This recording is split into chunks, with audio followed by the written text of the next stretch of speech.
حضور نبی کریم صلی اللہ علیہ وسلم نے اپنے پیارے چچا جان حضرت عباس رضی اللہ تعالیٰ عنہ سے فرمایا،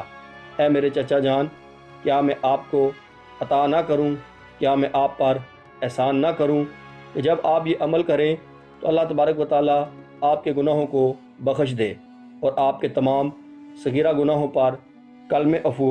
پھیر دے۔ اس کے بعد پھر نبی کریم صلی اللہ علیہ وآلہ وسلم نے ان نوافل کا ارشاد فرمایا جنہیں صلاۃ التسبیح کے نوافل کہتے ہیں، یعنی کہ صلاۃ التسبیح کی نماز۔ لہذا ان نوافل کا آپ بھی اس رات میں ضرور اہتمام کریں۔ نبی کریم صلی اللہ علیہ وآلہ وسلم نے فرمایا، ہو سکے تو یہ نوافل روزانہ پڑھو، اگر یہ نہ کر سکو تو جمعہ کو یعنی ہفتہ میں ایک مرتبہ پڑھ لو، اگر ہفتہ میں بھی نہ پڑھ سکو تو ہر مہینہ میں ایک بار پڑھ لو، اگر مہینہ میں بھی نہ پڑھ سکتے تو سال میں ایک بار پڑھ لو، لیکن اگر سال میں بھی نہ پڑھو تو کم از کم اپنی پوری زندگی میں تو ان نوافل کو ایک مرتبہ ضرور پڑھ لو۔ اللہ تبارک و تعالیٰ ان نوافل کی برکت کے ساتھ تمام صغیرہ گناہوں کو بخش دیتا ہے، اور پھر یہ نوافل آپ کسی بھی وقت پڑھ سکتے ہیں۔ لیکن اصل مقصد یہ ہے کہ جس طرح سے ہم باقی بہت ساری عبادات کا اہتمام کرتے ہیں تو اسی طریقے سے ہمیں شب قدر کی رات میں بھی ان نوافل کو ضرور پڑھ لینا چاہیے، کیونکہ ان کی فضیلت بہت ہی زیادہ بیان کی گئی ہے اور ان کے پڑھنے کا طریقہ بھی نہایت ہی آسان ہے۔ محترم ناظرین، صلاۃ التسبیح کی 4 رکعت نماز ادا کرنے کا مکمل طریقہ جان لیجئے۔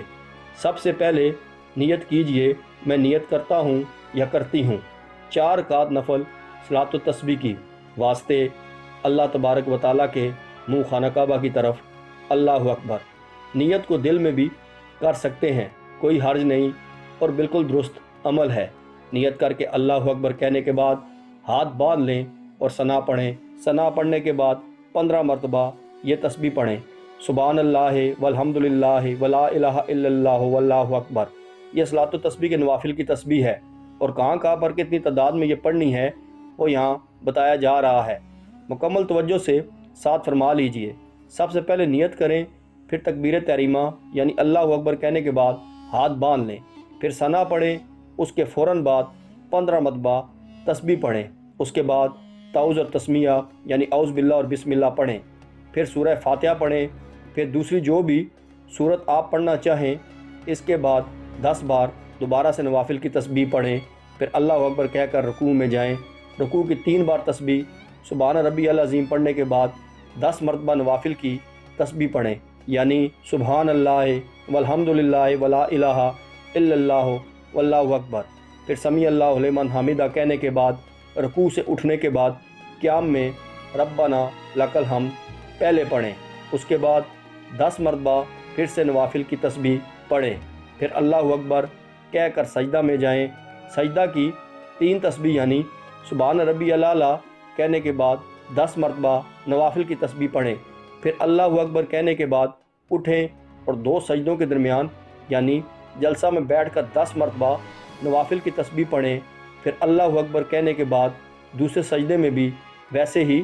سجدے کی 3 تسبیح پڑھ کر 10 بار نوافل کی تسبیح پڑھیں، پھر اللہ اکبر کہہ کر سجدہ سے اٹھ جائیں اور دوسری رکعت کے لیے قیام میں کھڑے ہو جائیں۔ اس طرح سے پہلی رکعت میں کل 75 مرتبہ نوافل کی تسبیح ادا ہو جائے گی۔ دوسری رکعت میں بھی سب سے پہلے 15 مرتبہ نوافل کی تسبیح کے بعد سورہ فاتحہ، پھر دوسری سورت، پھر 10 بار نوافل کی تسبیح، پھر رکوع میں بھی 10 مرتبہ نوافل کی تسبیح، پھر قیام میں بھی 10 مرتبہ نوافل کی تسبیح،